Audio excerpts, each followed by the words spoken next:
एकनाथ शिंदे प्रस्थान सोहळ्याला उपस्थित आहेत। माऊलींच्या आषाढी वारी सोहळ्यामध्ये सहभागी होणाऱ्या मानाच्या 56 दिंड्या संजीवन समाधी मंदिराच्या परिसरात दाखल होऊन रिंगण सोहळ्याला सुरुवात झाली आहे। 2 ते 2.5 तास हा सोहळा संजीवन समाधी मंदिर परिसरामध्ये रंगतो। मानाच्या दिंड्यामधील वारकरी भक्तीमध्ये तल्लीन होऊन माऊलींच्या पालखी प्रस्थान सोहळ्यामध्ये आता सहभागी झालेले आहेत, त्याचे साक्षीदार बनत आहेत। हे दृश्य आपण पाहतोय आळंदीमधली। मुख्यमंत्री आता आळंदीमध्ये दाखल झालेले आहेत। साम टीव्हीच्या माध्यमातून आपण हे दृश्य पाहतोय। मुख्यमंत्री आळंदीमध्ये या सोहळ्यासाठी पोहोचलेले आहेत। पोलीस सुद्धा यावेळी उपस्थित आहेत। मोठ्या प्रमाणात राज्याच्या कानाकोपऱ्यातून भाविक आणि वारकरी आता या ठिकाणी पोहोचलेले आहेत। इंद्रायणीचा काठ हा दुमदुमून गेलेला आहे।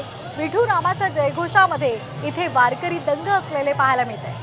भगव्या पताका, टाळ मृदंगाचा गजर आणि अतिशय भक्तिमय असं वातावरण या ठिकाणी आपण या दृश्यांच्या माध्यमातून अनुभवत आहोत। रिंगण सध्या सुरू आहे, त्याचबरोबर अनेक ठिकाणी भजने केली जात आहेत आणि वारकरी आता भक्ती रसामध्ये न्हावून निघालेले आहेत। हे दृश्य आपण पाहतोय।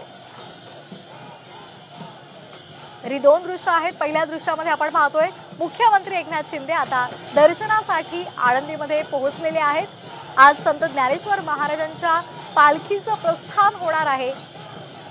तर दुसरं दृश्य आपण पाहतोय या पालखी सोहळ्यासाठी मोठ्या संख्येने राज्याच्या कानाकोपऱ्यातून भाविक आणि वारकरी पोहोचलेले आहेत। या संदर्भात अधिक माहिती घेऊयात आमचे प्रतिनिधी सागर आव्हाड यांच्याकडून। सागर, आपण पाहतोय भक्ती रसात वारकरी तल्लीन झालेले आहेत, न्हावून निघत आहेत, तर मुख्यमंत्री सुद्धा आता या सोहळ्यामध्ये सहभागी होण्यासाठी पोहोचलेले आहेत।